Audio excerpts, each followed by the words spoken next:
పుట్టాను, ఎందుకు ఇన్నాళ్ళు ఇట్లా బ్రతికాను, ఇప్పుడు చస్తే వీళ్ళందరిని వదిలిపెట్టి పోవాలి కదా, ఎటు పోవాలి, ఏమవ్వాలి, వాట్ నెక్స్ట్ అనే ప్రశ్నలు వచ్చి కొంతమంది చాలా వేదనతో ఈ లోకాన్ని వదులుతా ఉన్నారు.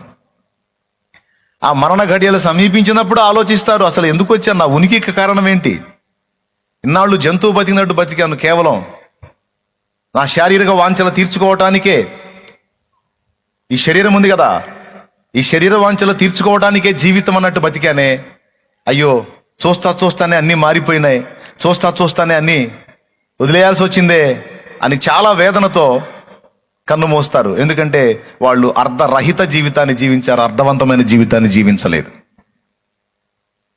అవునా?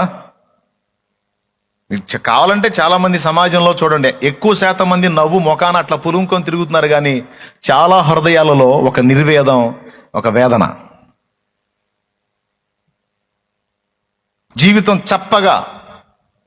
జీవితం చప్పగా పేలవంగా నిరాశాజనకంగా అనిపిస్తుంది.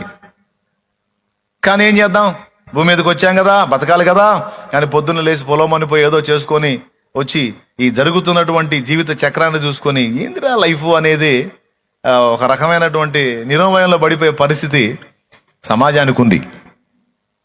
కానీ మనకు దేవుని కృప ఏంటో తెలుసా? మన బ్రతుకులు అలా ఉండకుండా, మనం ఎందుకు పుట్టామో, మనం ఏం సాధించాలో, మన ఎడల తన చిత్తమేంటో, దాన్ని ఎలాగ మనం నెరవేర్చాలో, వెళ్ళి ఎక్కడ నిలబడాలో, వెళ్ళేటప్పుడు ఎలా సిద్ధపడాలో మొదలైన విషయాలన్నీ మనకు స్పష్టంగా బయలుపరిచాడు ఆయన. బయలుపరిచాడా లేదా? ఒకప్పుడు మన బ్రతుకు అర్థం లేదు,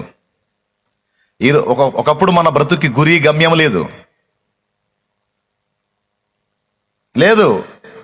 కానీ ఈరోజు దేవునిలోకి వచ్చిన తర్వాత నీ జీవితానికి, నా జీవితానికి ఒక గురి గమ్యాన్ని దేవుడు సూచించాడు. ఇదిగో నిన్ను ఈ కార్యం చేత భూమి మీదకి పంపించాను, నువ్వు ఇదిగో ఇది సాధించాల్సి ఉంది, ఇదిగో ఇది నెరవేర్చాల్సి ఉంది అని దేవుడు మనకి స్పష్టపరిచి ఈరోజు మన బ్రతుకుని నిరాశాజనకంగా కాకుండా ఆశాజనకంగా మార్చాడు ఆయన. మన రోజులు వేదంతో దొల్లిపోయేటట్టు కాకుండా, మన రోజులు ఉల్లాసంతో, ఈరోజు ఈ పని చేశాను, ఈరోజు నా తండ్రికి ఇలా సంతోషాన్ని కలిగించాను, ఈరోజు దేవుని చిత్తం ఇలా నెరవేర్చానని సంతోషంగా మన రోజులు గడిచిపోయేటట్టు దేవుడు మన ఎడల కృప చూపాడు. దేవుడు మనకు బయలుపరిచాడు అసలు మనల్ని ఎందుకు ఉనికిలోకి పంపించాడు. మీలో ఎంతమంది గుర్తుందో లేదో, గతంలో ఒకసారి చెప్పున్నాను, మళ్ళీ ఒకసారి గుర్తు చేస్తాను. మనల్ని ఆయన భూమి మీదకి పంపించిన దానిలో మనకి కావలసిన సమస్తాన్ని సమకూర్చి అన్ని మన నోటికి అందేటట్టు చేసి మనల్ని దేవుడు ఉనికిలోనికి పంపించిన దానిలో మొట్టమొదటి కారణం ఏంటంటే దేవుని మహిమ మనం వెతుకు